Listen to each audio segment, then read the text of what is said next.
بله تماشاوان اینجا سر اینجا بو روشا شنگالی رات کشم هلبت روشا شنگالی روشا که تبلی هذا گلک جاران باوی که میدانی ما روشو پاندیه لی شنگالی بگمان پشتی 2014 قتل عام 2014 جنوسای داوره روشا که دن هات که روجه به خلکی بارا پتری در بدر بویه هند هوز هبونه لدر دورین شنگالی هند خلک هبویه اوانجی باوی که پراکتیکی دستوان هبویه تکلبون دگل داعش او ریخ خراون ابن بریا داعشین تیروری و دبر دیسان دگل وانجی دست هبونه بردامی ساجا خلک شنگالی کریا تپاسر کرنه جنوساید کرنه تقی نافده انجام دانه ایدی دو کار بدانه که بسر انجارات کشم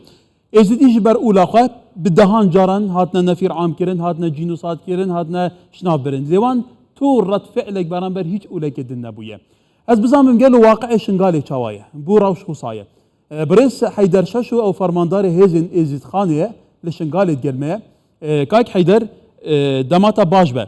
ادي او بويرين دوهي قومنا بگمان بالا هر كشك دكشينن قاربدان جابونه تول نافشن قالي واقعي دخويني اگر بيتر بو ما بحث راستيا في بوير بكي دم باش قالك سباس بالراستي يعني هكا ام واقعي شنقاري بيجينو حادثة قدف بوي وديار بويا كچند اش خلق شنقاري بونا بري نهاجي خلق شنقاري بون وبده سالا شنگاری دمابون بله بمخابنی با ل 2014 دا کوان خلق دست خدا داعش و داعش را آریکار بونو قال لك شوان بونا داعشی کجار قاعد تريد خواستن گو وگرنا شنگاری پراسیجی اما وگو خلق شنگاری یا وگو ملت ازدی امدجی تم ملتانین گو وگر تسر ارد خود جی خو وقت دست وی الخوین زاروکی مدن نبی وقت دست وی دست ارهابی دن نبی وقت نبو به سبب کشتنا زاروک ادما و رواندنا کلچ خوش ادما جبر وینا او کسانی گوهاتین به حمایت کا جیش هاتینا و دیار بوش مره جبر گوها کا دستوان الکاری خراب در نبون محتاجی حمایت جیش ندکردن ابدها عائلات خلق ما برايد منا خلق شنگارینا بسلمانن بقرهان شنگالی بيجو كسك قوتني كي بيجي ايكي وقيمات خواب ومات خوال شنغاري ده سر ارتي خماري خود جين جبر بينا ابكسي قوهاتين وشاهد السروان هنا او كتشي قوش دست داعش دركتين يكشوان كتشا بويا شاهد كبي انساني بخوا تعدل وان كريا وبوا السبب تعب وزحمة الملتي ما يزدي وبلكي سردسي وي هاد بنا كشتنجي جبر وینا احتجاجات شیبو خلقین رادبونا خود یار که گوتی حتی نهان که سر صادی هفتی هشما الکمپادا در ودره حتی نهان که هستی مش اردیرانه بونا بله هنوان کساتین او دست ایوان خوینا سارو که مبا جبر وینا نرادبونا وان دیار بو و براسیجی از پشتبانی وین رادبونی ما بشکلی کی ای درستی شکل کی گو احترامه همه مقدسات بیتا کرن بشكل كي قو تعداء الدوائر الدولتي نيتا كرن بس برانبري هاتنا وان دا والله ام پشتباني وان قو كسي وهان كي شنگاري بناگر جيب شنگاري دا نبي بله تزاني بيگوا او بيگوا جانا اولي كاك حيدر كل دبر هي بيگومان بهمپايا نمونه لروشالاتنا فين بگشتيجي تایبەتیژی ازدی چه قاس وکو اولی خواه راستی جینوسایدان تپاسر که نبونه کارودانینان هم بر اولو اوناوندین اولی نبونه که واتا سرنجاتا چه گلو یعنی اگر نرازی بون جیابن چه بهتا کرن که نگیتا و حجم هیجد با آلیندن بهندان روش بلایکی دی بهتا خستن دیتنا ما اوا احتمال هنک دست دهبان و هنک اطراف هبان گو بخوازبان فدنك شنغاري دا چه بكن وبراستيجي هنك مسألة مراقد ديني وهنك تشتي وهانك بكار بينن حتى انكي جو براستي بري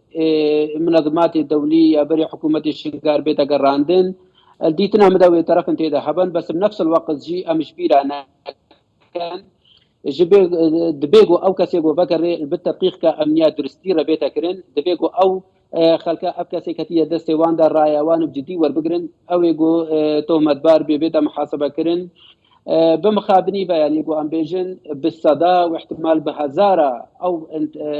منتسب داعش يقو نافي وان بنت تدقيقات الامنيه هاتيه مسح كرن بحكم علاقاتها يا بحكم استفاده جيبك المسائل دي انتخابي يا بحكم الرشوه ودراب ودانينين جبر وينا هكا افرو جهات الامني وكا امن الوطني يا وكا بيجمات جهات برفرس الحكومه العراق يا المحافظه موصلده بيجوا والله افكا سنتهم مدبارن الباما تش اشكالي سنابي بانينا ولازمه بقرن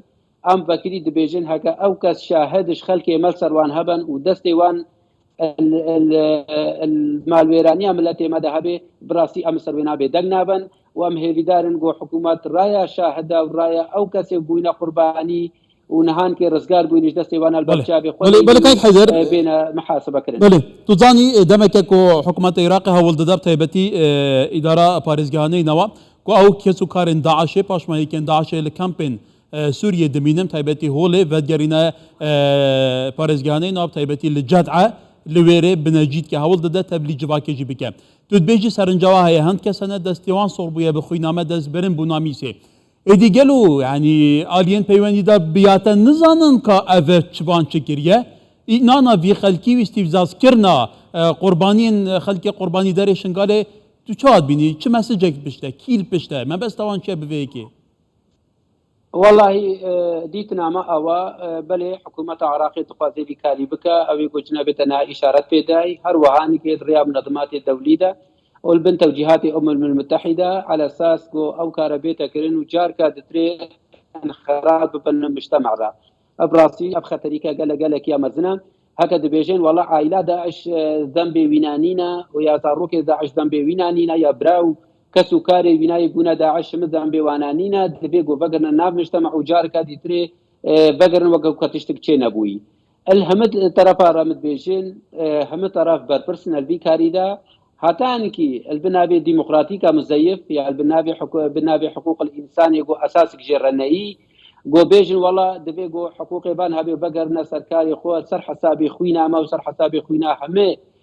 قربانيه داعش والله دبي جو افخل جار قاعد يتري بقر وتعامل في ربيتك وكمواطن عراقي امد بيجنا حكومه عراقي وامد بيجنا الامم المتحده وجهات المسؤول بلا تجاره ابوي تشافي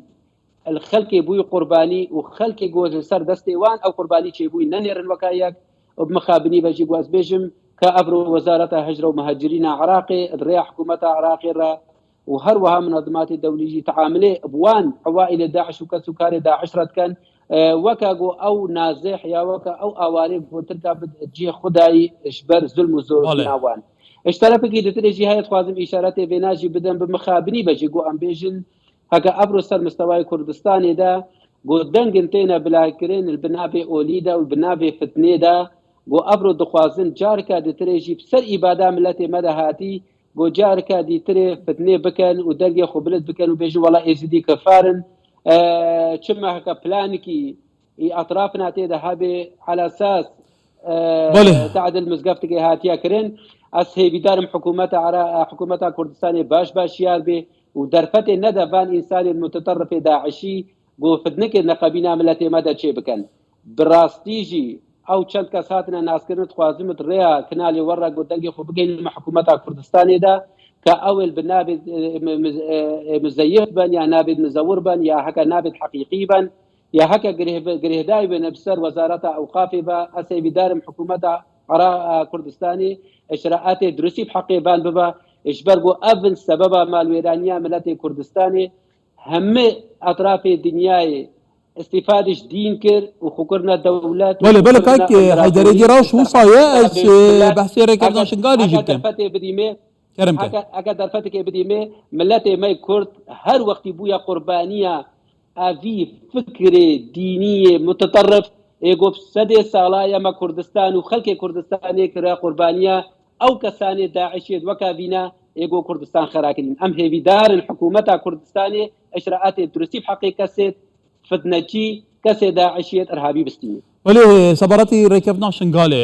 شنقالي جاي بس حبري سر ورقه قالوا سرنجاتا شيكا ركبنا شنقالي بتبجي كرن افهموا برزقري كده هبن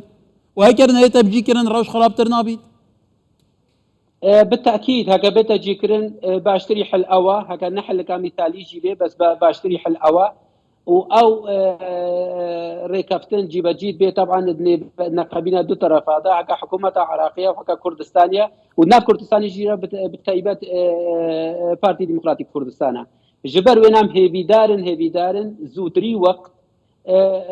اتفاقيه شنغار سر اردي جيب بي حتى درفت ندن فان اطرافني جو بخوز من تدنير شنغاري بكن وبخوز من جار كادي تري شنغار بقر ان جهه صراعي وجهه كشتني ام هي بدارن جو حكومه عراقي جديبه سەر واتفاقیەدا و ڕایە خەڵکی شنگال بەرچاوە بکەین. حيدر تششو فرمانداري هزا يزيد خاني لشنغالي قال سباس كايك حيدر روجك خوش